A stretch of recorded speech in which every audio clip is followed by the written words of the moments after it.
ओम शांति। 30 तारीख के बाबा के महावाक्य हैं। शिव बाबा ने कहा, मीठे बच्चे, बाबा तुम्हें पुरुषोत्तम बनाने के लिए पढ़ा रहे हैं। पुरुषोत्तम माना श्रेष्ठ आत्मा। तुम अभी कनिष्ठ से उत्तम पुरुष बनते हो। सबसे उत्तम है देवताएं। तो बाबा हमें देवता बनाने के लिए पढ़ाते हैं। प्रश्न है, यहाँ तुम बच्चे कौन सी मेहनत करते हो जो सतयुग में नहीं करनी पड़ेगी? उत्तर है, यहाँ देह सहित देह के सब संबंधों को भूल आत्मा अभिमानी हो शरीर छोड़ने में बहुत मेहनत करनी पड़ती है। सतयुग में बिना मेहनत बैठे बैठे शरीर छोड़ देते। जैसे ही आयुष्य पूरी होती है अपने आप शरीर छोड़ देते हैं स्वर्ग में।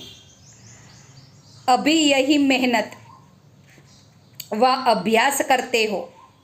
फिर हम आत्मा हैं, हमें इस पुराने शरीर को, पुरानी दुनिया को छोड़ना है।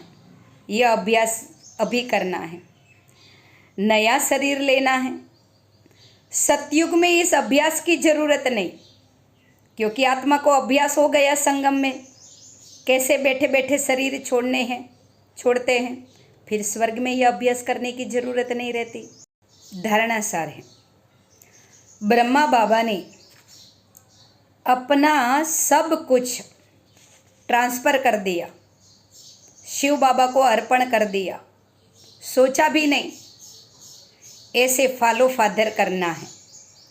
21 जन्म के लिए अपनी कमाई जमा करनी है, प्रैक्टिस करनी है। अंतकाल एक शिव बाबा के सिवाय और कोई भी चीज़ याद ना आए। हमारा कुछ नहीं, सब कुछ शिव बाबा का है। अल्फ और बे परमात्मा और उसे जो स्वर्ग का वारसा मिलता है, बस इसी की स्मृति में रहना है। तब भी बाबा कहते विजय माला में जा सकेंगे। पहले तो पास विद ऑनर बनना पड़ेगा ना, तभी बाबा कहते विजय माला में जा सकेंगे, स्वर्ग में जा सकेंगे।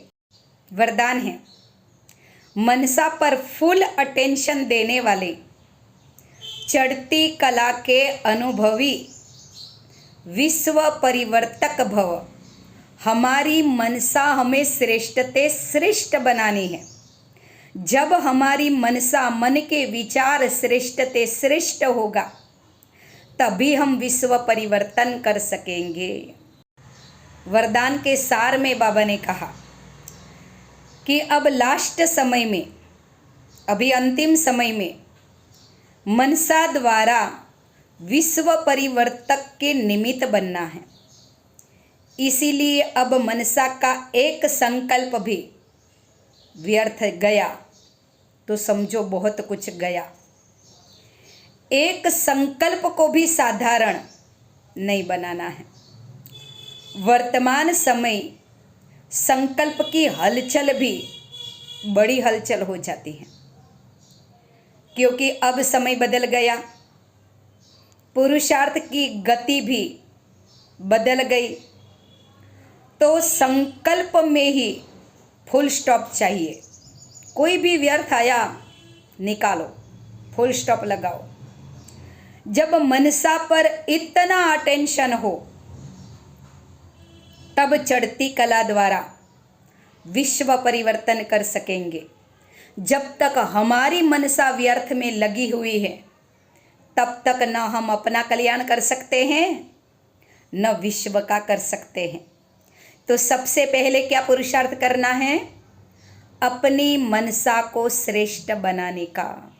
आज का स्लोगन है, कर्म में योग का अनुभव करना, अर्थात कर्म योगी बनना।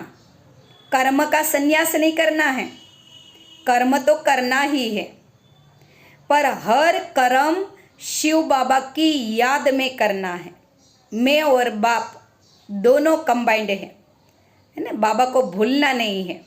तो जब हर छोटा मोटा कर्म शिव बाबा की याद में करेंगे, उसे कहते हैं कर्म योगी।